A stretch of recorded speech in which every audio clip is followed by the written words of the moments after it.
আপনি যেটি বর্জ্য দেখেন ফেলনা জিনিস বোঝা ভাবেন, আমি তাতেই স্বপ্ন দেখি, বর্জ্যের মাঝেই স্বর্ণ খুঁজি।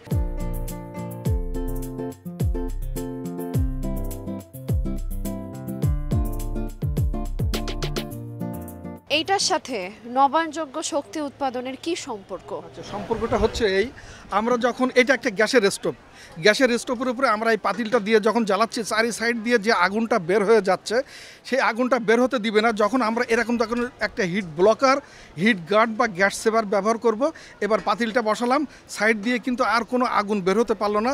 এই হিট গার্ডটা কী করলো, তাপটাকে শোষণ করে আবার এইটা পাতিলের মধ্যে ফিরিয়ে দিল। এই সাথে কি হচ্ছে, আমরা 1 কেজি চাউলের ভাত রান্না করতে গেলে যদি একটা সাধারণ গ্যাসের চুলায় রান্না করি মেবি 35 মিনিট লাগে। এই 35 মিনিট খরচটা আমরা বাঁচাচ্ছি। কিভাবে বাঁচাচ্ছি? আমরা অত্যাধুনিক একটা গ্যাসের ব্যাগ বানিয়েছি, যে ব্যাগটা এটা হচ্ছে আমাদের সবুজ রান্নার ব্যাগ।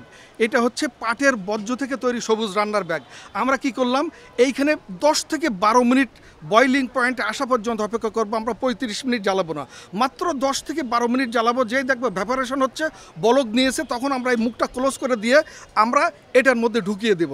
এই ব্যাগের মধ্যে ঢুকিয়ে দিলে কি হবে, ওই বাকি তাপে রান্নাটা হয়ে যাবে। এইখানে আমরা যখন এটা ক্লোজ করে দিব, তখন ওই পাতিলের গায়ে যে তাপ ছিল সেই তাপটাতে রান্না হয়ে যাচ্ছে। আমরা রিনিউয়েবল এনার্জির সাথে এটা যুক্ত হতে চাচ্ছি, এই জন্য যে সাইড দিয়ে যে তাপটা বের হয়ে যেত সেটা যেতে পারছে না। 2 নম্বর 35 মিনিট সময় ব্যয় হতো, সেখানে মাত্র 10 মিনিট আমাকে ইউজ করতে হচ্ছে, বিদ্যুৎ বা আমাদের গ্যাস ব্যবহার করতে হচ্ছে, রাঁধুনির সময় ব্যয় করতে হচ্ছে 10 মিনিট পৃথিবীতে তাপমাত্রা বিরাজ করছে, 25 মিনিট পৃথিবীর থেকে তাপ হ্রাস করছে, 25 মিনিট গ্যাস খরচ বাঁচাচ্ছে, 25 মিনিট রাঁধুনির শ্রম ঘন্টা বাঁচাচ্ছে। এটার মধ্যে যখন দিয়ে দিব 8 থেকে 12 ঘন্টা তাপ গরম থাকবে এবং এটা বাকি রান্নাটা হয়ে যাবে। এটা বর্জ্য থেকে তৈরি, এটা পাটের একটা ওয়েস্ট থেকে তৈরি। তা যখন আমরা এই শক্তিটাকে কাজে লাগাচ্ছি, তা এটাকে আমরা রিনিউয়েবল শক্তি বলতে চাচ্ছি। এছাড়া আমাদের আরও একটা উদ্ভাবন আছে, যেটা গ্যাসের চুলাটাকে আমরা ওপেন না রেখে যদি ক্লোজ রাখি, আমরা ওপেন করে রেখে দেই, গ্যাসের চুলা চারি সাইড থেকে আগুন বের হয়ে যায়।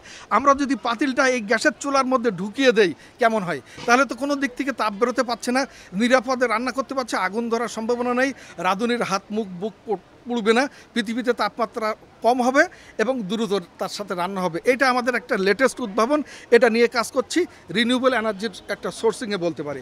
আমাদের আরও একটাই আছে, সেটা হচ্ছে আমরা বায়ো ফুয়েল তৈরি করছি, যেটা লতাপাতা খড়কুটা পোলট্রি লিটারটা তেমন কোনো ব্যবহার নাই, এটা ফেলে দিলে দুর্গন্ধ ছড়ায়। এটাকে প্রসেস করে এই লতাপাতা খড়কুটার সাথে সংমিশ্রণ করে আমরা এই ধরনের জ্বালানি উদ্ভাবন করছি। এই জ্বালানিটা আমাদের, এটা হচ্ছে সবুজ চুলা। এই সবুজ চুলার মধ্যে জ্বালানিটা জ্বালানোর পরে এই ছাইটা পাওয়া যাচ্ছে। ছাই তো ছাই, ফেলে দিতে হয়, ছাইয়ের কোনো মূল্য নাই, কিন্তু এই সবুজ চুলা জ্বালানোর পরে এই ছাই পাওয়া যাবে, এই ছাইটার মূল্য আছে। এইটা সার হিসেবে ব্যবহার করা যাবে, এটা বায়োচার, এটা জমির উর্বরা শক্তি বাড়াবে, জমিতে পানি ধারণ ক্ষমতা বাড়াবে এবং উপকারী ব্যাকটেরিয়া জন্মগ্রহণ করার সুন্দর পরিবেশ সৃষ্টি করবে। এই সামগ্রিকটা নিয়েই আমরা বলতে চাচ্ছি, সবুজে বাঁচি সবুজ বাঁচাই, ভবিষ্যৎ প্রজন্মের জন্য একটি বাসযোগ্য সবুজ পৃথিবী গড়ার করি প্রত্যয়। আপনি যেটি বর্জ্য দেখেন ফেলনা জিনিস বোঝা ভাবেন, আমি তাতেই স্বপ্ন দেখি, বর্জ্যের মাঝেই স্বর্ণ খুঁজি, বর্জ্যই হলো আমার পুঁজি। ফেলবেন না আর বর্জ্য ছুঁড়ে, বানাবো স্বর্ণ তা আমাকে দিলে, বর্জ্যকে স্বর্ণ বানাবার সুযোগ দিন, ভবিষ্যৎ প্রজন্মের জন্য একটি বাসযোগ্য সবুজ পৃথিবী গড়ার শপথ নিন।